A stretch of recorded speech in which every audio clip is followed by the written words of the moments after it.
ವಿಶ್ವವಿಖ್ಯಾತ ಐತಿಹಾಸಿಕ ಬೆಂಗಳೂರು ಕರಗಕ್ಕೆ ಕ್ಷಣಗಣನೆ ಆರಂಭ ಆಗಿದೆ. ಇಂದು ರಾತ್ರಿ 12ಕ್ಕೆ ಕರಗ ಮಹೋತ್ಸವಕ್ಕೆ ವಿಜೃಂಭಣೆಯಿಂದ ವಿದ್ಯುಕ್ತ ಚಾಲನೆ ದೊರೆಯಲಿದೆ. ಇನ್ನು ಜಿಬಿಎ, ಮುಜರಾಯಿ ಇಲಾಖೆ, ಪೊಲೀಸ್ ಇಲಾಖೆ ಹಾಗೂ ಬೆಂಗಳೂರು ನಗರ ಜಿಲ್ಲಾಡಳಿತದ ಜೊತೆಗೆ ಕರಗ ಉತ್ಸವ ಸಮಿತಿ ಸಕಲ ಸಿದ್ಧತೆಗಳನ್ನು ಮಾಡಿಕೊಂಡಿದೆ.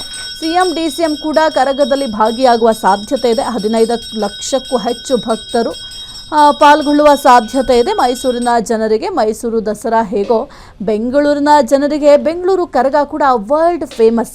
ಇನ್ನು ಚೈತ್ರ ಹುಣ್ಣಿಮೆಯ ಈ ದಿನ ಸಾವಿರಾರು ವರ್ಷಗಳ ಇತಿಹಾಸ, ಐತಿಹಾಸಿಕ ಹಾಗೂ ಧಾರ್ಮಿಕ ಸಾಂಪ್ರದಾಯಿಕ ಹಿನ್ನೆಲೆ ಇರುವ ಬೆಂಗಳೂರಿನ ಕರಗ ಇಂದು ಅದ್ಧೂರಿಯಾಗಿ ಜರುಗಲಿದೆ. ಮಾರ್ಚ್ 24ರಿಂದ ಆರಂಭವಾಗಿರುವ ಕರಗ ಉತ್ಸವದಲ್ಲಿ ಇಂದು ಕರಗ ಶಕ್ತೋತ್ಸವದ ಸಂಭ್ರಮ. ಮಲ್ಲಿಗೆ ಹೂವಿನಿಂದ ಅಲಂಕರಿಸಿದ ಕರಗವನ್ನು 16ನೇ ಬಾರಿಗೆ ಕರಗದ ಪೂಜಾರಿ ಜ್ಞಾನೇಂದ್ರ ಅವರು ಹೊರಲಿದ್ದಾರೆ. ಇಂದು ರಾತ್ರಿ ಸರಿಸುಮಾರು 12ರ ಬಳಿಕ ಆರಂಭವಾಗುವ ಕರಗ ಉತ್ಸವ ಬೆಳಿಗ್ಗೆವರೆಗೂ ಕೂಡ ನಡೆಯಲಿದೆ. ಸಂಜೆ ಕಬ್ಬನ್ ಪಾರ್ಕ್ನಲ್ಲಿರುವ ಕರಗದ ಗುಂಟೆಯಲ್ಲಿ ಪೂಜೆ ಮಾಡಲಿದ್ದು, ಬಳಿಕ ಅಲ್ಲಿಂದ ಬಂದ ನಂತರ ಕರ್ಪೂರ ಸೇವೆ ಕೂಡ ಮಾಡಲಿದ್ದಾರೆ. ಇನ್ನು ಸಾವಿರಾರು ಕೆಜಿ ಕರ್ಪೂರ ಸೇವೆಯನ್ನು ಭಕ್ತರು ಮಾಡ್ತಾರೆ. ನಂತರ ಬಳೆ ಶಾಸ್ತ್ರ ಕೂಡ ನಡೆಯುತ್ತೆ. ಅದಾದ ಮೇಲೆ ತಾಯಿಯನ್ನು ಆಹ್ವಾನ ಮಾಡಿಕೊಂಡು ಹೂವಿನ ಕರಗದ ದರ್ಶನ ಭಕ್ತರಿಗೆ ತಡರಾತ್ರಿ ಸಿಗುತ್ತೆ.